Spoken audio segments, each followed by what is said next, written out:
ये लगातार दूसरी रात है जब दिल्ली की जवाहरलाल नेहरू यूनिवर्सिटी के छात्रों का प्रोटेस्ट हुआ, हंगामा हुआ, नारेबाजी हुई।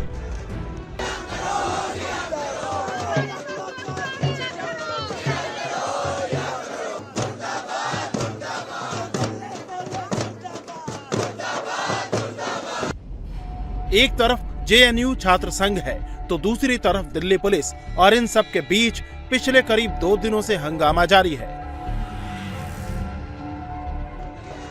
देर रात भी जेएनयू के छात्रों ने जमकर नारेबाजी की, वाइस चांसलर के खिलाफ प्रदर्शन किया, उनका पुतला फूंका और पुलिस हिरासत में लिए गए छात्रों को जल्द छोड़ने की मांग दोहराई। अब आज ऑल इंडिया स्टूडेंट एसोसिएशन ने ऑल इंडिया प्रोटेस्ट डे की कॉल दी है। मतलब ये कि आज भी ये मामला थमने वाला नहीं है।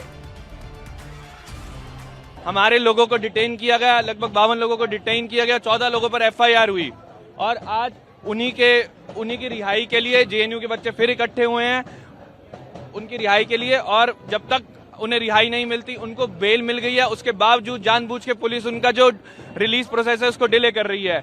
जिस तरीके से ब्रिटिश हुकूमत अपनी पुलिस का यूज करके पुलिस का इस्तेमाल करके किसानों को, फ्रीडम फाइटर्स को और स्टूडेंट्स को उस समय रोकती थी, उसी सेम तरीके से आज दोबारा ये पुलिस सरकार पुलिस का इस्तेमाल करके स्टूडेंट्स की आवाज को दबाने की कोशिश कर रही है। ये लड़ाई यहीं पर रुकने वाली नहीं है। हम नहीं चाहते हैं कि कोई रोहित वेमुला, कोई पायल तड़वी फिर दोबारा से हमारे दरमियान से निकले। उस लड़ाई के लिए हमारा संघर्ष आने वाले दिनों में मजबूती से जारी रहेगा और हमारी लड़ाई तब तक जारी रहेगी जब तक हम यूजीसी रेगुलेशन को रोहित एक्ट के तर्ज पे सारी यूनिवर्सिटियों में लागू नहीं करा लेते हैं।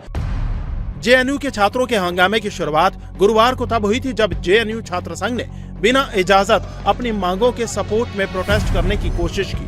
2 दिन से आंदोलन कर रहे छात्रों की 3 बड़ी मांगे हैं। पहली मांग, यूजीसी के नए नियम लागू किए जाएं। दूसरी मांग, रोहित वेमुला एक्ट लागू किया जाए। और तीसरी मांग, जेएनयू की वाइस चांसलर को हटाया जाए। अपनी इन 3 मांगों को लेकर जेएनयू के छात्र गुरुवार को यूनिवर्सिटी कैंपस से एजुकेशन मिनिस्ट्री तक मार्च निकालना चाहते थे, लेकिन दिल्ली पुलिस ने कानून व्यवस्था का हवाला देकर इसकी इजाजत नहीं दी। बावजूद इसके 500 से ज्यादा स्टूडेंट्स लॉन्ग मार्च निकालने की जिद पर अड़ गए और बैरिकेड्स तोड़कर पुलिस कर्मियों पर हमला कर दिया। पुलिस वालों को थप्पड़ जड़े और ईंट पत्थर भी चलाए, जिसमें कई पुलिस वाले जख्मी हो गए।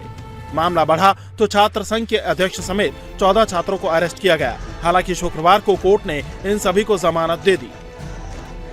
जो है यूजीसी रेगुलेशंस को रोहित एक्ट के तर्ज पे लागू किया जाए।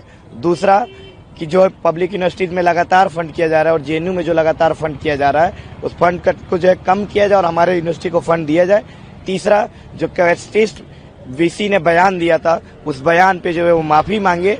इसके अलावा इस कैंपस से रेजिग्नेशन दे, क्योंकि इस कैंपस में उस जैसे जातिवादी संघियों की कोई जगह नहीं है। हालांकि मामले में बवाल अभी भी शांत होता नहीं दिख रहा, क्योंकि ऑल इंडिया स्टूडेंट एसोसिएशन ने आज ऑल इंडिया प्रोटेस्ट डे की कॉल दी है। जेएनयू के स्टूडेंट अभी भी अपनी मांगों पर अड़े हुए हैं और इसीलिए एसोसिएशन ने आज देशव्यापी विरोध प्रदर्शन का आह्वान किया है। ऐसे में स्थिति को देखते हुए जेएनयू कैंपस में अब भी भारी संख्या में पुलिस बल तैनात है और हर स्थिति से निपटने की तैयारी की गई है।